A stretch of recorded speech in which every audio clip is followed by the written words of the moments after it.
These globalists want to squander all of America's strength, blood, and treasure, chasing monsters and phantoms overseas.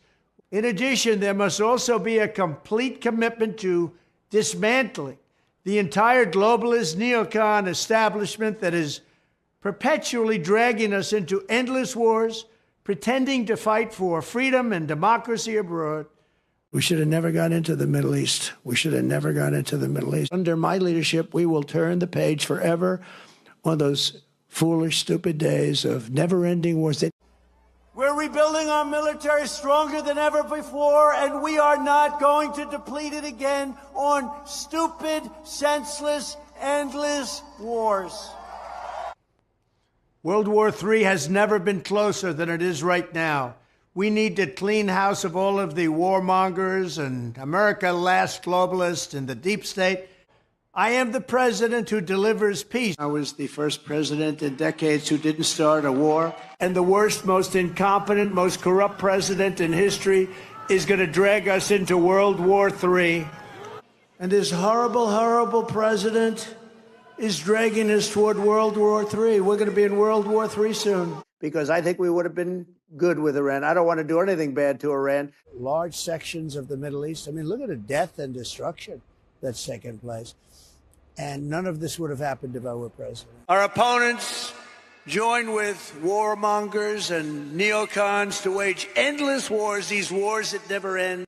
Together we're fighting to secure our borders, end the endless foreign wars, and defend the working people of America. But the Muslim and Arab voters in Michigan and across the country want a stop to the endless wars and a return to peace in the Middle East. That's all they want. Speaking of World War III, I'll keep you out of World War III. What would happen if we had a war? We won't, with me, but you will have World War III, I believe, without me, but we won't have. I will be sure that World War III will not happen. I'm the only one can say it won't happen.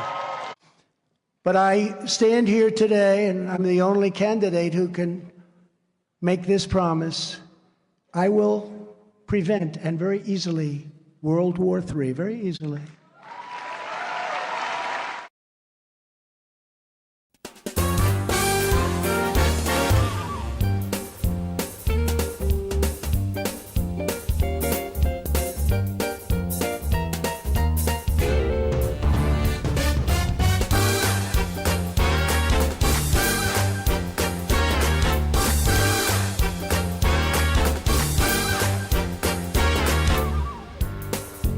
Ladies and gentlemen, now it's Too Late with Alan Mosley. Whew, fired up after that. Some good speeches. Hell yeah. Yeah. I'm ready to vote for that. Guys, welcome back for another episode of It's Too Late. I am your host, Alan Mosley, joined as always by the #1 producer in late night. It's Dave Willimowski. Dave! Dave, how are you doing? Hey. I'm good. Doing good. It's been a good week so far. Yeah? Nice. Yeah. Well, boy, it's really hard to get the show started on the right foot these days with all the news, you know, with another Middle Eastern war. But I can see by the picture there you've already been deployed. What happened, Dave? Oh yeah. Monday morning, the shelf above my bed decided to become an aggressive alarm clock, and 4 a.m, I got woken up by a shelf hitting me in the head, but I didn't know that for another like 5 minutes. Yeah, it was. Isn't it amazing that I mean, I don't live in your house, but presumably that shelf is always hanging there, but it didn't fall in like, because I know you only sleep like 3 hours a day for the other 21 hours it was fine, but during those 3 hours, yep. Yeah, there you go. Yeah, it was pretty. So traumatic. What was? I saw the pictures, and I don't want you to share them. I feel like we'll get demonetized by the photos that you sent me. Yeah, it looks nice. No, this is cleaned up good. Yeah, it's fine. I wouldn't worry about it. I'm a little bit concerned you were concussed, and I've always heard that if you suffer a head trauma, then you're supposed to stay awake. But you just went back to bed. Yeah, right back to bed. I only had an hour before I had to get up for work, and I wasn't gonna. Like you said, I only get so many hours. I needed that little extra time. It's incredible you woke back up. Yeah, went to work. Yeah. Deal with it after my shift. No one can question Dave Willimowski's work ethic. So there you go. Yeah. How about that? Well, do you remember, Dave, the old Jumanji movie that was like, what was that, like the mid-90s, had Robin Williams in it and stuff? Yeah. And you remember that scene where crazy Robin Williams like comes out of the Jumanji board for like the first time, and he runs up to somebody and he grabs them and he goes, "What year is it?" Remember that? Yeah. That's the energy we have here today. We've been doing this show for 8.5 years, and if there's one thing that I really had hoped we would have achieved in that amount of time, is we wouldn't be talking about another war in the Middle East. But here we are. I've already seen the memes, like, you know, too young to deploy to the Middle East, too old to deploy to the Middle East, born just in time to deploy to the Middle East. War with Iran. I can't believe it. And we have another topic. We had a banger thumbnail for this episode, by the way. I'm really happy with it. I think nice. And we're going to get to what the topic that thumbnail was based on. which is my latest article this week. But I felt like we had to spend a few moments talking about the Iran news because, I mean, how can you not?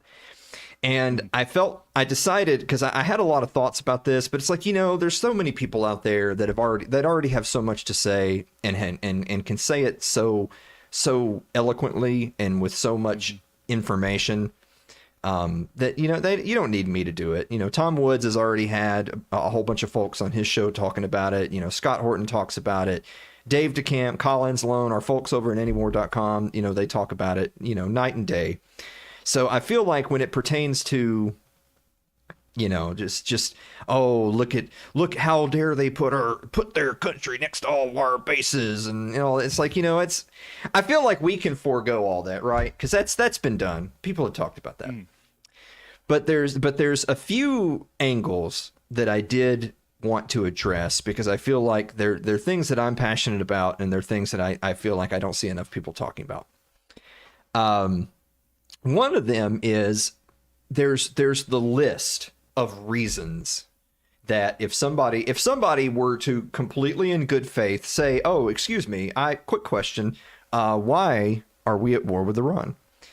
You're going to get this list of reasons. And you're going to get reasons like, and I don't mean the facetious ones like we're doing it because Israel said so, which is correct, but we're not getting into that. I'm not doing that. You get reasons like, well, Iran is a threat, and Iran funds militias, and Iran, people in Iran say death to America, and all this other stuff, or Iran's seeking a nuclear weapon, and Iran's doing this, Iran's doing that. There's one that you see people say, which is think of geopolitics as kind of like a game of chess. And if you remove Iran from the board, then that's going to hurt China, because you see Iran deals with China and they get a lot of, they get oil and stuff, from Iran. So by us attacking Iran, we're hurting China. And I thought about that, and I thought, okay,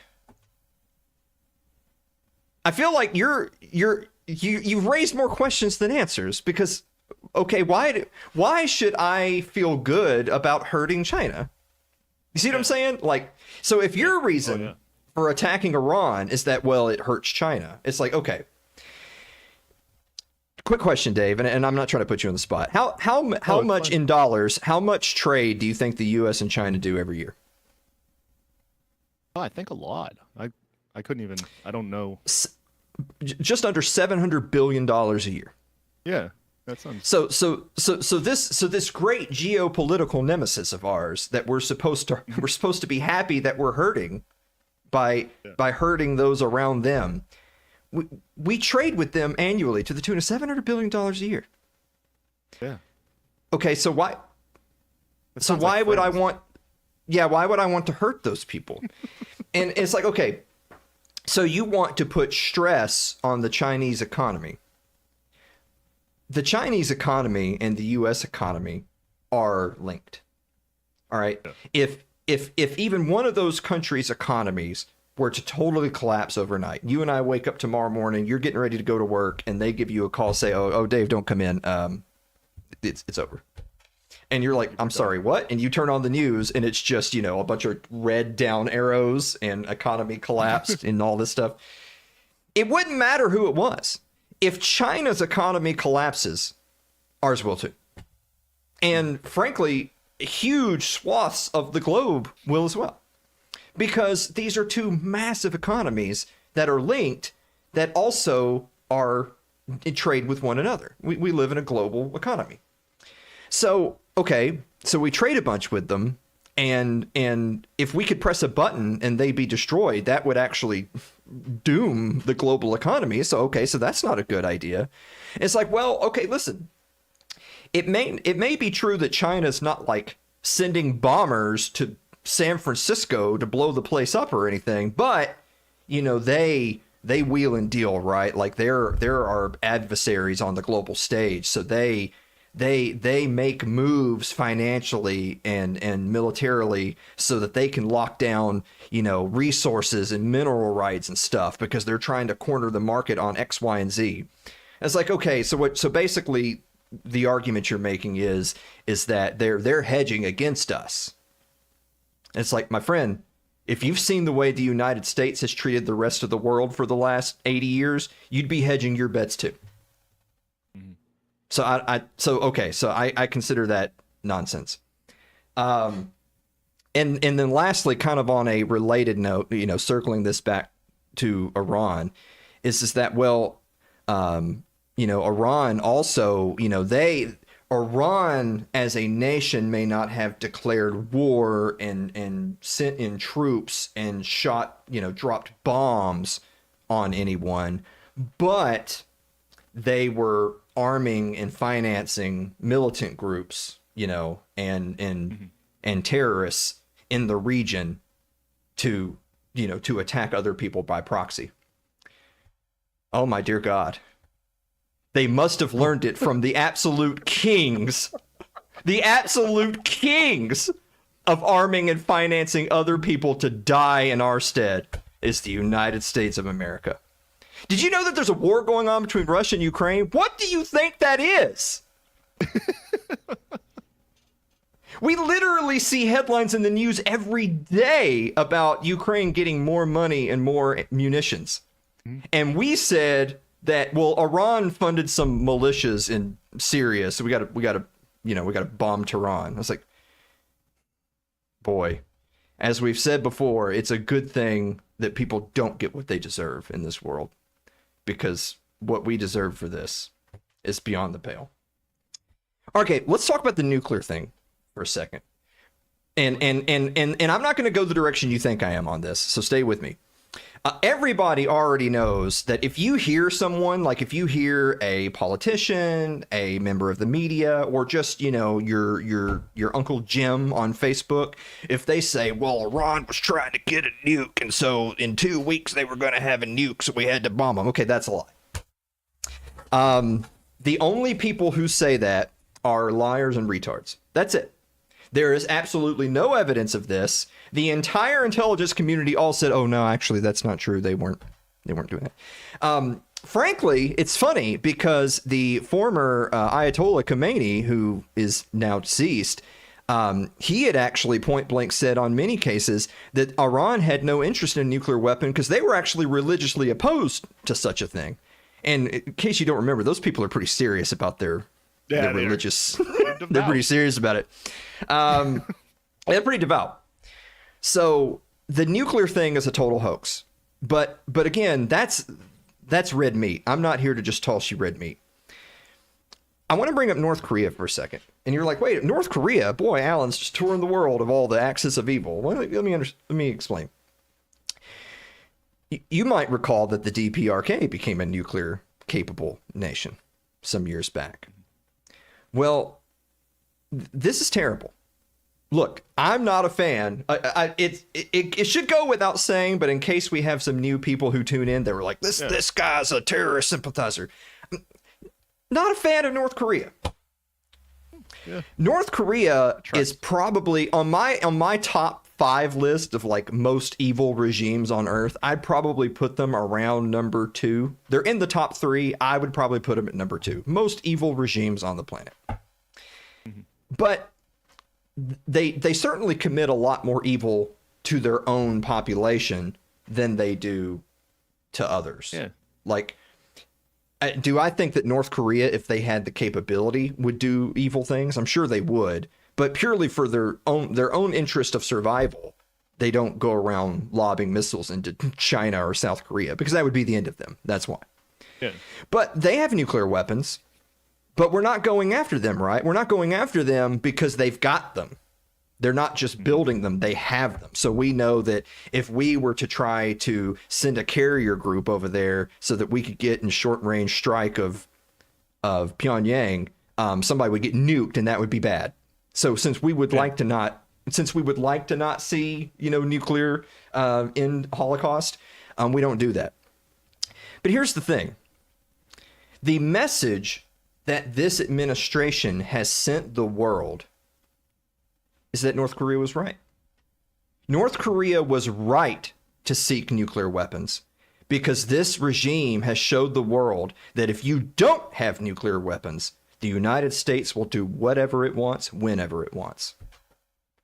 The message that we should be sending the world should not be, actually, you should be building nukes as fast as you can because we're coming for you. Yeah. That should not be the message we want diplomatically.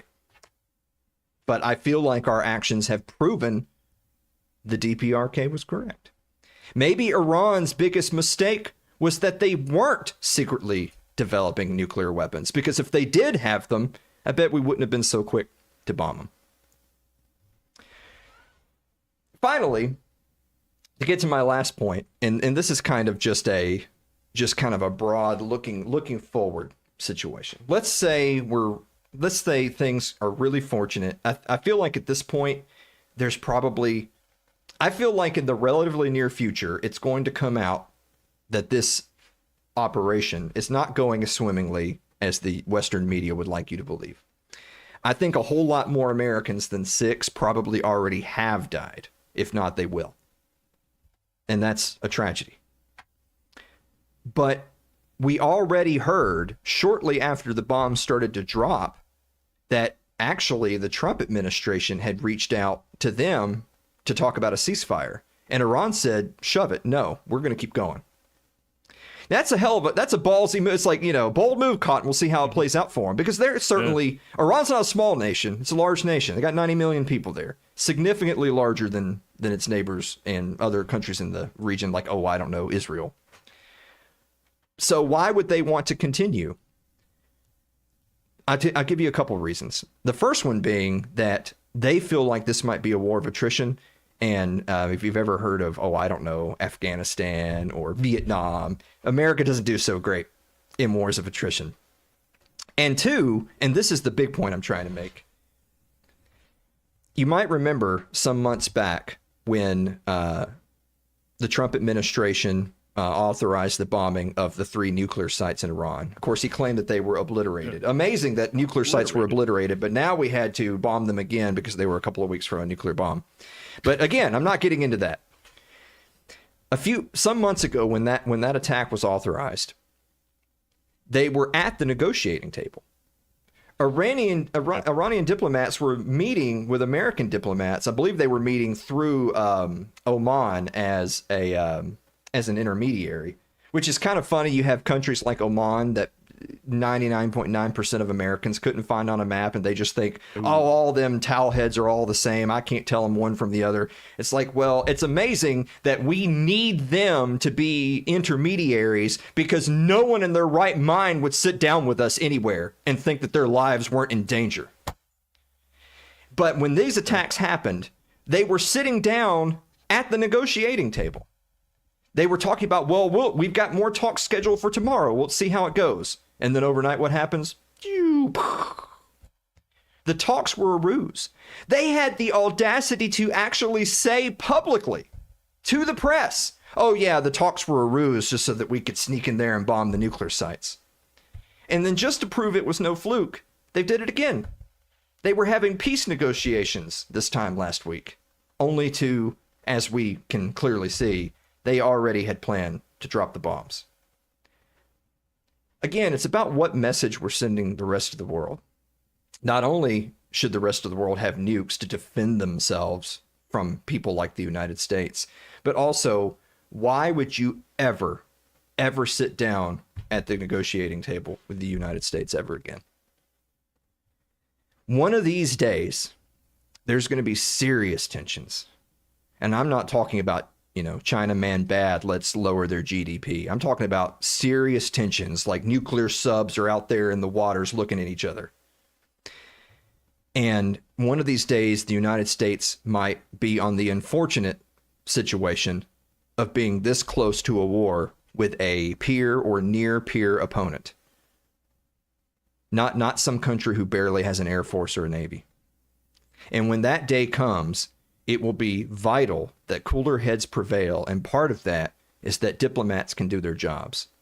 Tell me right now, based on current events, if you were the leader of a nation, would you send your diplomats to speak to the United States? I wouldn't. The only thing that makes the United States unique compared to a lot of countries is that we do have elections, such as they are. And on the one hand, you can say that, well, in another few years, the Trump regime will be gone. Another regime will be in. Maybe things will be better then. Maybe. But then again, you know, the other side of that coin is, well, Iran had the nuclear treaty that was signed under Obama. And then when Obama is replaced by Trump, Iran, which, by the way, never violated it, they stuck to their terms of the agreement. And then Trump tears it up. So why would anyone come to the table with the United States of America? I couldn't imagine it. So anyway, that's all I have to say about the war in Iran. Thank you. Yeah. I don't. Did you have anything? Or was that? No, you covered it all, man. That was Okay. really good. All right. Yeah. Well, let's move on from that. Yeah. Let's see. Haha, Alan used to say, I ran. Okay. I can't even talk to Chad anymore. See, this is why we do the after parties, because I get distracted by their bullshit in the middle of the show and I can't think anymore.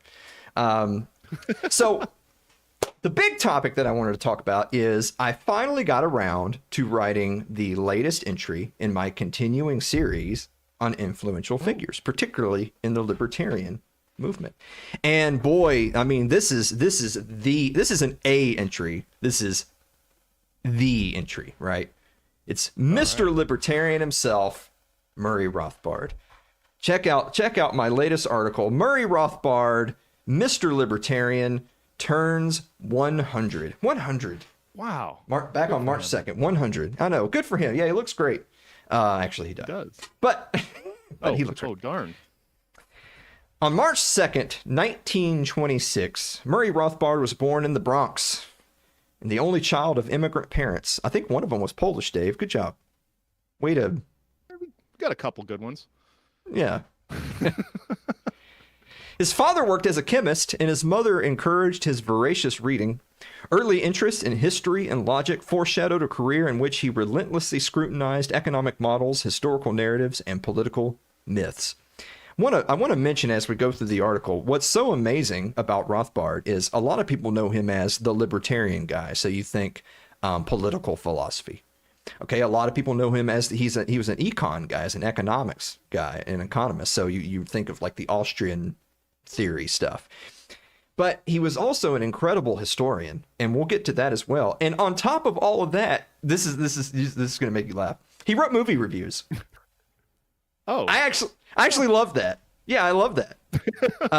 I mean, all the way into like his 80s, he was still writing movie reviews. So imagine you're on the cutting edge, right? Like it's 86, and you're sitting there and you've got your Conceived in Liberty or your Man Economy and State, and you're a learned, scholar, and then you have his review of Predator. This is real. This is not a joke. He actually was. All right. Rothbard enrolled at Columbia University, not my Columbia, at 16. At 16! And earned his BA in mathematics. Yeah, I know. Just lazy. Just, playing Minecraft, probably. Yeah. Ridiculous. In economics, graduating Phi Beta Kappa, he completed a PhD under Joseph Dorfman with a dissertation on the Panic of 1819, showing how an early U.S. central bank triggered a depression. Although Columbia exposed him to Keynesian ideas, his decisive intellectual turning point came when he attended Ludwig von Mises' seminar at the Foundation for Economic Education. There he encountered Austrian praxeology and laissez-faire economics. The seminar transformed him into a disciple of Misesian economics and natural rights philosophy. He emerged from the Fee Library convinced that liberty required abolition of state coercion rather than mere reform. In his 20s, He coined the term anarcho-capitalism to describe a stateless society based on voluntary exchange. Hans Hermann Hoppe later observed that the anarcho-capitalist movement would not exist were it not for Rothbard's work. In the 1950s, Mises himself asked Rothbard, imagine you're sitting there and like Thomas Sowell calls you and says, Dave, can you write a textbook for me?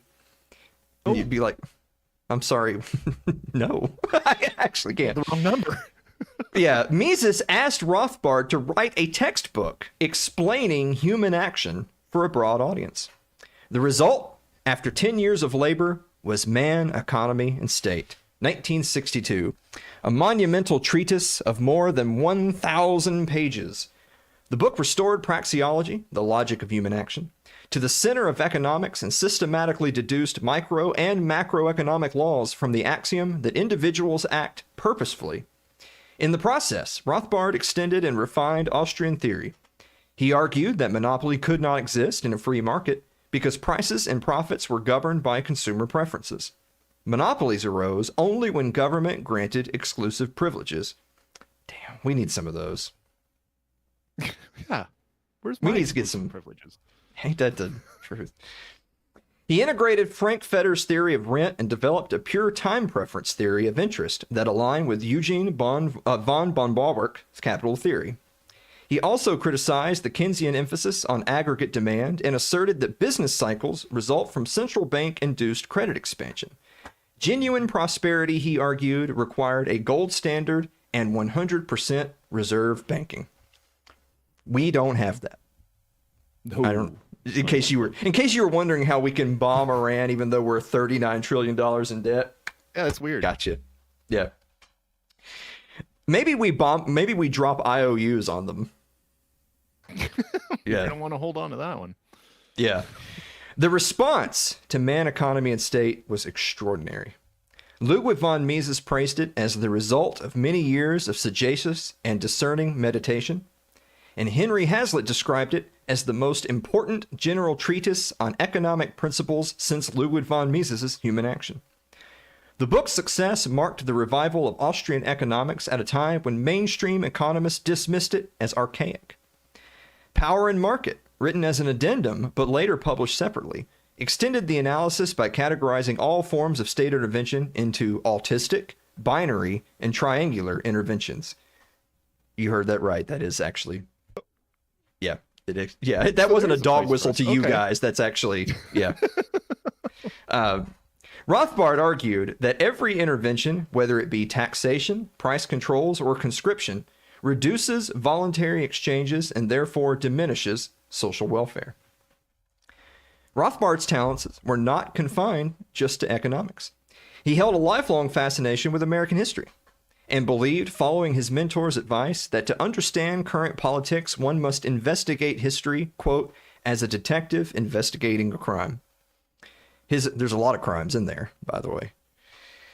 His historical writings reflect this revisionist zeal and skepticism towards official narratives.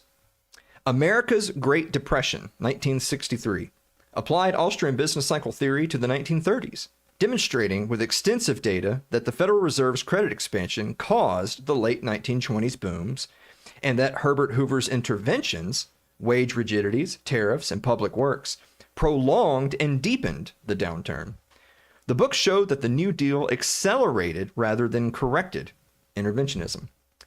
Historian Paul Johnson later acknowledged that Rothbard's thesis has become the official view of his own modern times.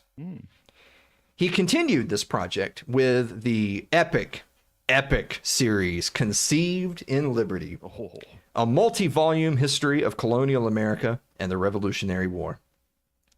Rejecting nationalist hagiography, he argued that the revolution was fundamentally libertarian, an uprising against imperial privilege and mercantilist monopolies.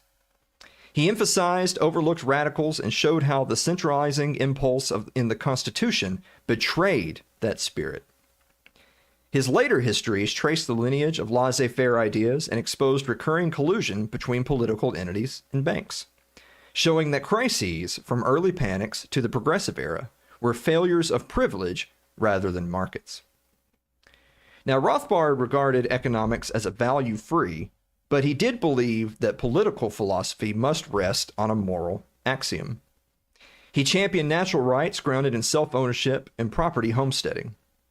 In his 1980 book, The Ethics of Liberty, he argued that because individuals own themselves, any initiation of force is unjust. Legitimate force arises only in defense or restitution. From this, he deduced the non-aggression principle and the illegitimacy of the state. The book systematically derived libertarian law from first principles, including property rights in land, children, and animals. Yeah, you own your children. Don't let them forget. And offered a stateless legal order based on private arbitration and insurance. David Gordon notes that the work integrated property theory and economics into, quote, the first fully integrated science for liberty. 1973 book, For a New Liberty, subtitled The Libertarian Manifesto, served as Rothbard's outreach to the general public. In a tone both scholarly and combative, he unveiled the state as the great predator. He wrote about predator and he revealed the state as the predator. Isn't that amazing? War is mass murder, he wrote. Conscription is slavery and taxation is robbery. Governments, he argued, are criminal gangs that cloak plunder in patriotic rhetoric. Every service claimed by the state, from police to schools, could be better provided through voluntary association and free markets. Lew Rockwell, one of my favorite guests on the show I've ever had, Lew Rockwell. Yeah. It's amazing that people who were like there on the scene, like who worked with Murray Rothbard, have come on this show. Yeah, Isn't that something? A separation away Have from you ever thought about that? I'm sorry, like we're taking a quick break. Have you ever thought about that? That like people who were like on the front lines of history being made have come on this program. What does that mean? I don't know. I don't know. I don't know. What could that possibly mean? Lew Rockwell, his collaborator and later chairman of the Mises Institute, called Rothbard the, quote, creator of modern libertarianism, noting that he wove together classical liberalism, Austrian economics, American anti-war tradition, and natural rights theory into a coherent ideological system. According to Rockwell, once someone has absorbed Rothbard's arguments, quote, the vision of liberty will never leave him. He was as prolific as he was influential. He wrote dozens of monographs, thousands of articles, co-founding the Journal of Libertarian Studies and Review of Austrian Economics. He served as S.J. Hall Distinguished Professor at the University of Nevada, Las Vegas, until his death in 1995. His New York Times obituary called him, quote, an economist and social philosopher who fiercely defended individual freedom against government intervention. The New York Times said that. Now he'd be an anti-Semite, which is crazy because he was Jewish. But it would stop them. Yeah. Hoppe recalled moving to New York because he regarded Rothbard as the greatest of all social theorists, certainly of the 20th century and possibly of all times. Noting that since then, quote, there has been no second Mises or Rothbard. Without Rothbard, there would be no Ron Paul movement or popular libertarian agenda. Mm-hmm. Rothbard's activism matched his scholarship. He believed that real-world political change was vital to libertarianism, and after initially judging the United States premature for a new party, he joined the fledgling Libertarian Party in the mid-1970s. No one's perfect. He wrote position papers and helped shape its platform, and his alliance with Charles Koch led to the establishment of educational and advocacy institutions such as the Cato Institute and the Center for Libertarian Studies. He also served as founding editor for the latter's Journal of Libertarian Studies. Later, as vice president for academic affairs of the Mises Institute, he created the Review of Austrian Economics. Sheldon Richman notes that Rothbard's passion forged a self-conscious libertarian movement, built through his activism and charisma as much as through his writings, and the editors of his described him as a joyous libertarian and champion of liberty. I wonder if that's how I'll be described. Probably. I'll do it. Thank you. I appreciate it. Yeah. Yeah. Put it in the note. whose integrity and optimism made him a leader in the battle for freedom. By the late 1980s, he broke with the Libertarian Party, and together with Lew Rockwell, sought to create a paleo-libertarian alliance combining libertarianism with cultural conservatism and reviving the old right anti-war politics. Ron Paul. Ron Paul, the physician turned congressman who inspired a generation of libertarians, credited Rothbard as his principal economic influence. In his book, In the Fed, Ron Paul recalled discovering the writings of Mises, Hayek, Rothbard, and Sinholz, and says that these authors came to know Rothbard best, urging Washington insiders to read America's Great Depression. Joseph Stromberg wrote that Rothbard put the anarcho in anarcho-capitalism, and that his writings massively influenced 3 generations of libertarians and conservatives. Academic assessments have echoed these tributes. The introduction, Man, Economy, and Liberty, called him, quote, the founder of the first fully integrated science of liberty, praised his economic treatises for integrating monetary theory, capital theory, and praxeology, and noted that he is, quote, no less than the father of libertarianism. Hans Hermann Hoppe and Lew Rockwell have maintained that there would be no anarcho-capitalist movement, no coherent libertarian philosophy, and no vibrant movement of anti-state intellectuals without Rothbard's pioneering work. Rothbard's influence persists because he combined theoretical rigor with moral passion.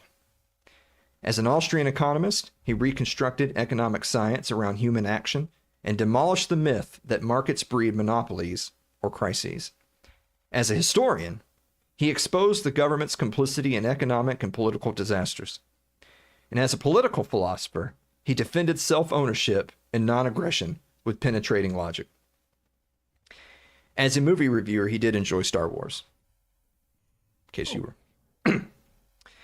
In each domain, he punctured fashionable fallacies with the kind of sardonic clarity. His critics call him utopian, but Rothbard knew that the state's utopian promise is far more dangerous than that of voluntary arrangements he envisioned. He recognized that, quote, it is easy to be conspicuously compassionate if others are being forced to pay the cost. Rothbard died on January 7th, 1995, but his intellectual heirs continue to debate, refine, and apply his ideas. Modern scholars working in law and economics routinely cite his analyses of monopoly, utility, and welfare. Historians inspired by his revisionism re-examine the motives behind wars and economic crises. Activists campaigning against war and central banking, waving signs demanding to end the Fed and audit the Pentagon. Yeah, those slogans originated from his work. For these students of liberty, Rothbard is not merely a historical figure, but a living provocateur whose arguments challenge them to rethink the relationship between coercion and cooperation. On this anniversary of his birth, it is fitting to remember Murray Rothbard not only as Mr. Libertarian, but as a polymath whose scholarship helped forge modern libertarianism. He taught that liberty is indivisible, that economics is inseparable from ethics, and that history must be stripped of statist mythology.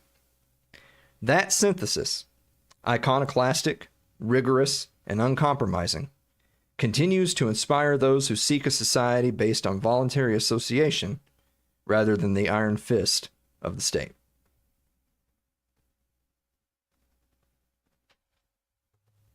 Yeah, you got it. Yeah. I know there's some big words in there, but that's okay. That's all right. Yeah. I used my context clues. Yeah. Hey, Google, what's sagacity? Yeah. It's fine. What's a polymath? You're a polymath, Dave. I thought it was a good thing. Yeah, I was about to say, now you're not so sure. Oh my God, look at this. We're cruising. Let's let's not ruin it. Let's wrap up the show and then do the after party and then go to bed and delete all the negative comments. Sounds like a plan. All right, guys, we're going to be back to wrap up the show right after this commercial break. Don't go away.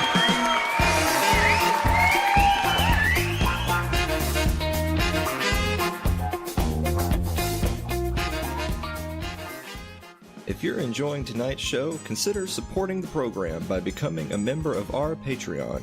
That's over at patreon.com/Alan Mosley.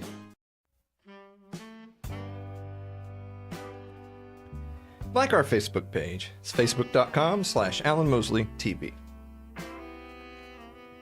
You can follow me on Twitter. It's twitter.com/Alan Mosley TV.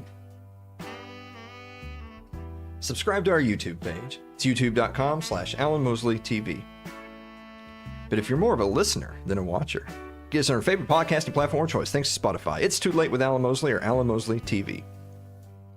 Don't forget to get your tickets to the 8th annual It's Too Late live show. It's coming Saturday, May 16th here in beautiful Tennessee. I grabbed a fortune cookie because we haven't done one in a while. Yeah. And I realized there's 2 fortunes. One for each of us. Okay, do you want... All right, this one's yours then. All right. A movie will be a great way to relax this weekend. We'll probably do that. Yeah. You guys will do that. Mm-hmm. This is for real. Oh, okay. Okay. So, all right. oh, now I'm nervous about this one. All right. You will soon gain something you have always desired. Oh, an Asian girl. You just said that live on... You just said that live on air. That's amazing. It's incredible. Oh wait, that one's Well, yours. hey, Dave, do you have a final thought? I love this show because it's like the one podcast that I'm forced to listen to every week, and it's great. That was a great show. I really enjoyed it. It was very informative. You did amazing writing, and then just your off-the-cuff Iran stuff was great. I Well, really thank enjoyed you. it. Yeah. Yeah, all the way back at the start of the week, I was like, God, this Iran stuff makes me so mad. And I started writing notes about it, and I was like, no, we're not doing that. We're not doing notes. We're just gonna do it. Yeah. From the hip. Well, don't do that. They got drones. You don't want to. Oh. Don't shoot from the hip. I did see that Israel apparently was aiming like a giant laser at drones to like knock them down. I was like, oh my God, the Goy beam is real. It's unbelievable. Yeah, I thought that Yeah. was all like funny business. No. Yeah. So we're doing an after party, right? Yeah. Dude, this is like a 45-minute show. This is incredible. We should just do this every week. This is a lot better. Yeah. Yeah. Cut out all that nonsense. If you want to hang out with us at the after party, you got to go to twitch.tv/Alan Mosley TV. And also, you got to get those tickets to the live event, because if we don't sell like 30 more tickets, I'm just going to ghost y'all, and then those people are going to be wondering about where the rest of their money is. So, I mean, just mull that over as you're making plans. Guys, thank you so much for watching another episode of It's Too Late, and we will see you next week.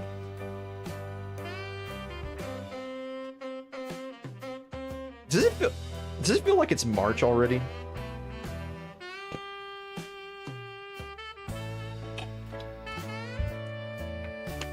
It's gonna be 84 degrees here. Like this weekend it's gonna be 84. 84 is like best case scenario for you for like the live event in May. It's gonna be 84 in March. So just do the math. Just expect it to be 120. Yeah. It's gonna be wild, dude.